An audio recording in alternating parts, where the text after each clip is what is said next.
Magandang araw at magandang buhay lalong-lalo na sa ating mga minamahal na mga senior citizens.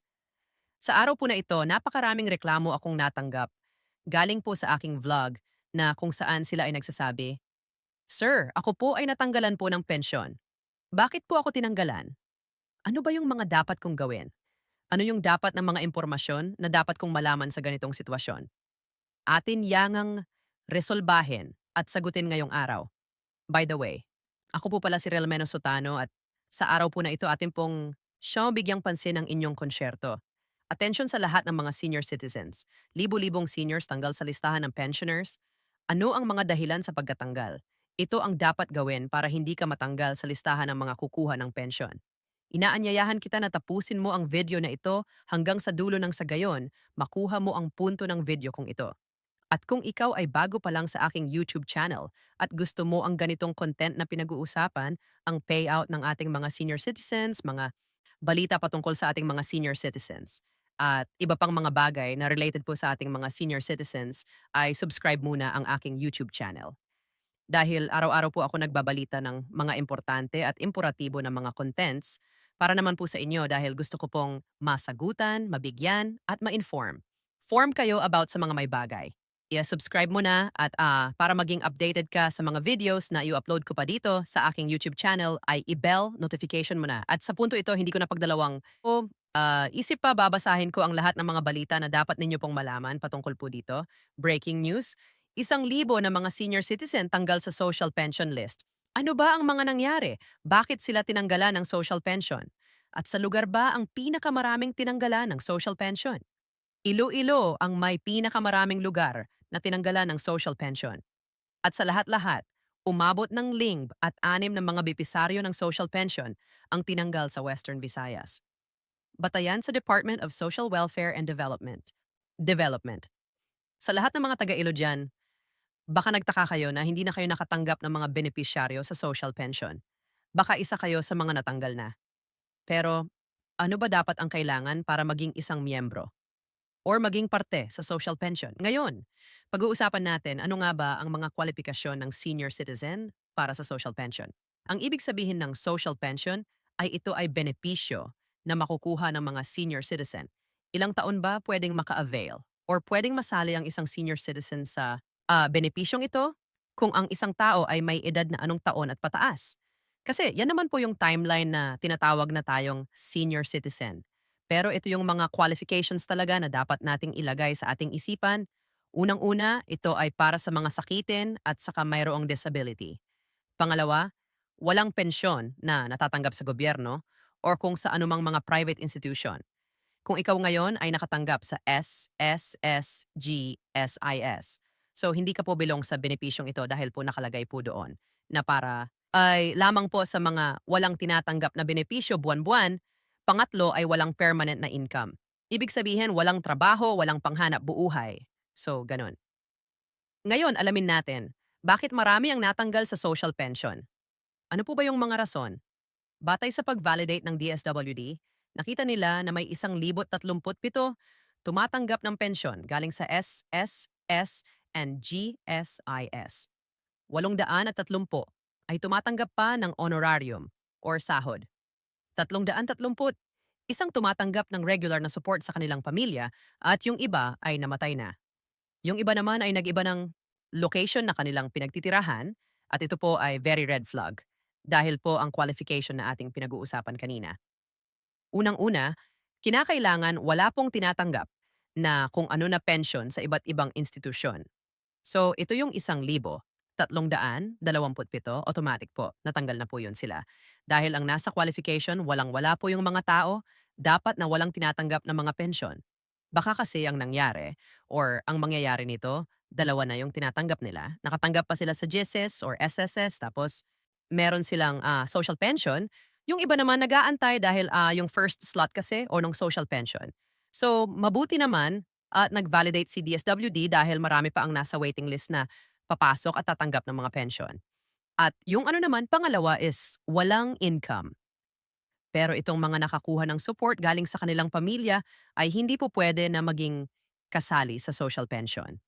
At lahat ng mga natanggal, bigyan po natin ng oportunidad yung iba na hindi talaga at walang-wala talaga sa buhay dahil sa sobrang hirap. Ng panahon yung iba ay hindi na makakain sa tamang pagkain. And I hope na mag-validate pa more ang DSWD nang sa gayon marami ang makakatanggap ng benepisyong ito. Nakuha ng Iloilo City ang pinakamataas na senior citizen.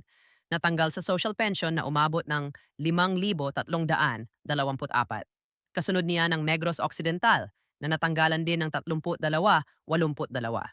Kasunod niya ng Copies na tinanggalan din ng isang lit. Kasunod niya ang Aklan na tinanggalan din ng 4. Si sumunod niya ng Antik na natanggalan din ng 1.3 at panghuli ang Gimaras na natanggalan din ng 466 na social pensioner at kabuuan.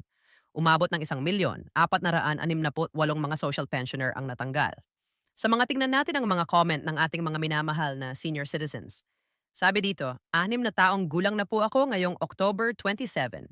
Wala pa ako sa master ng payout ng senyor. Tanong ko po bakit walang bumababa sa na DWD para mag-interview Mandaluyong Addition Hills po. Salamat po. So, yung gagawin po natin mamaya-maya, ibibigay ko yung process kung paano po maging isang parte ng social pension for Indensis senior citizens. Mamaya-maya po i-add ko yan sa aking dapat malaman. Sabi po ni CIA Ramos, ako po sir, wala pa po akong nakukuha na social pension sa senior citizens. So, pakicheck po sa inyong qualifications kung ikaw po pasok ba sa akin pong sinasabi kanina ng mga qualifications. At kung hindi ka pa po napasok, baka po nasa waiting list ka. Ibig sabihin po first slot po kasi itong social pension ha. Kapag meron ng slot, baka maipasok ka. So, sa ngayon, hindi ka pa kasali kasi punong-puno pa.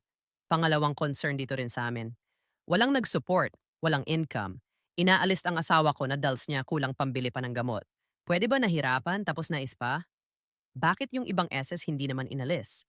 So, ang qualifications po is wala pong tinatanggap na pension sa other institution. Ang case nyo po is meron kayong tinatanggap na SSS pension, which is 2,200 per month. And in that case po, hindi na po kayo qualified. So yun po. Ang reason bakit po kayo tinanggal. Kapag mag-revalidate naman po ang DSWD, yung mga sinasabi mong hindi pa natanggal ay matatanggal po yan. Isa pa ring concern. Ako po isa sa mga tinanggal kasi may SS daw po ako. Tama po yon na tinanggal ka po. Alam kong medyo masakit po sa ating mga senior citizens na tinanggal dahil meron silang other pension. But that is the reality. That is the right thing po na dapat gawin nila dahil meron po silang qualification na sinusunod eh. Kapag wala pong qualification, mas mabuti, aantayin na po natin yung Universal Social Pension dahil yun po ay talagang the best for giving the pension. Dahil wala po talaga yung qualifications. Kapag mayaman ka, mahirap, mainggip na wala. Pasok ka po dito pa. Dito rin sa amin sa Cagayan Valley. Maliit lang pension ko. Tinanggal pa rin ako. Marami kami. So, yun nga, marami pong matatanggal kapag mag-revalidate na po ang ating mga minamahal na DSWD na mga personnel. Dahil yun po yung dapat gawin nila dahil marami pong mga less privilege, yung hindi pa nakatanggap, hindi pa nakasali, at yung deserve nila.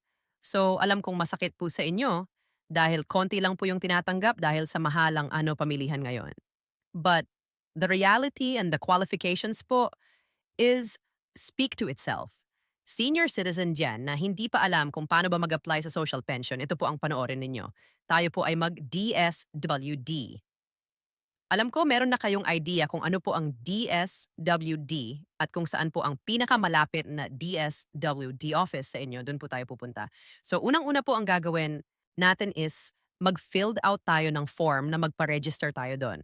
So hahanap tayo ng kang makakatulong sa atin. If kayo po ay hindi na po kayo makakita at maka-filled out ng form, you can reach someone na tutulong sa prosesong ito. Pwede po kayong magpatulong sa iyong mga anak or sa kung sino pa yung pwede mong lapitan. At pagkatapos na mag-fill out ng form na ito, so ang gagawin is mag-validate po iyon kung ang ginawa mo ay tama. Kung ikaw po ba yung tao na yon na nag-file ng a social pension, pangalawa is kinakailangan pong magdaan kayo sa interview. So sa interview, basic questions kung ano yung nilagay mo dun sa form, kung totoo ba yon o hindi. So yun naman po ang mga malagay na details po sa inyo. So pangatlo, ito po ang gusto ko pong i-clear sa inyo. Baka kasi ngayon, nalagay sa isip nyo na ako ay isang senior citizen na at automatic na ako makapunta at mabigyan ng mga ayuda or mga benepisyong ganito. So, you need to do the process po. Magpa-register po muna para malagay po yung pangalan po natin. At take note na ang social pension po ay meron lamang pong slot or meron pong mga indicated mga ilang slot lang po para dyan. Dahil punong-puno na po ang social pension na benefits. Napakarami na pong nakapag-apply at mga kwalipikado, mga beneficiaries sa social pension. Kaya ang gagawin natin, kinakailangan tayong mag-antay ng ilang buwan taon bago tayo makapasok sa social pension. Kaya maraming mga nasa waiting list. So kung mabakante yung isang slot, so meron isa naman ang ipasok. So hindi ibig sabihin po na pasok na kayo sa qualifications ay makakapasok po kayo kaagad. Hindi po ganun. Kinakailangan pa po na mag-antay tayo na merong slot na ma-open para naman tayo na maka-avail sa benepisyong ito. Alam kong napakarami pa ang miyembro sa social pension and I hope na mabakante yung iba para naman mas makatanggap kayo ng benepisyo. Ngayon, pag-uusapan natin, magkano ba ang UO matatanggap sa mga beneficiaries ng social pension? So, enacted in July 2022, ang dating 500 pesos po dinoble at naging 1,000 pesos na po ito ngayon. At saka laking tulong na po yan sa mga senior citizen. Kasi po ang mga senior citizen, meron na po mga maintenance at they really need this help na galing po sa kung saan man nanggaling. Baka kayo ay magtatanong kung kailan nga ba ang payout nito nung dati every quarter. Ngayon po, ginawang bawat 6 na buwan na po before mag-payout. At yun nga yung bago pa ang payout is nakakatanggap yung mga senior citizen na mga beneficiaries ng 6 na layo. So it might be ang kasod po niyan is mga November po ang kasunod na payout ng mga social pension na benefits beneficiaries. So sa ngayon is every 6 months po ang payout. Pero yung iba gusto nila na maging quarterly na lamang ang pag-payout nila para siguro medyo matagal-tagal ang 6 na buwan. No? Pero okuro now, every quarter na lang talaga. So according isang ano dito, sigalan na, parang ibalik talaga sa quarterly. Akala nyo, nakalimutan ko, yung requirement sa pag-apply. Hindi po. So ang una niyong gagawin is pumunta po kayo dapat pala sa OSCA or kung saan po ang pinakamalapit na Oscar office sa inyo para sa pagpa-register doon kung ikaw po ay isang senior citizen na. So ang dadalhin niyo po doon is senior citizen ID or kahit anong mga valid ID na naka-indicate po doon ang araw ng iyong kapanganakan. Pangalawa po is birth certificate. Napaka-importante po at yung sinasabi ko kanina, yung pag-filled out ng social pension application form. At kapag may bakante po or may slot po na maibigay sa inyo, yun po napakalaking tulong na po yun sa atin. At ngayon, meron ngayong universal social pension. Mas mabuti ngayon. Ito ang isa sa mga pinakahihintay ko na benepisyo na mabibigay sa ating mga senior citizen.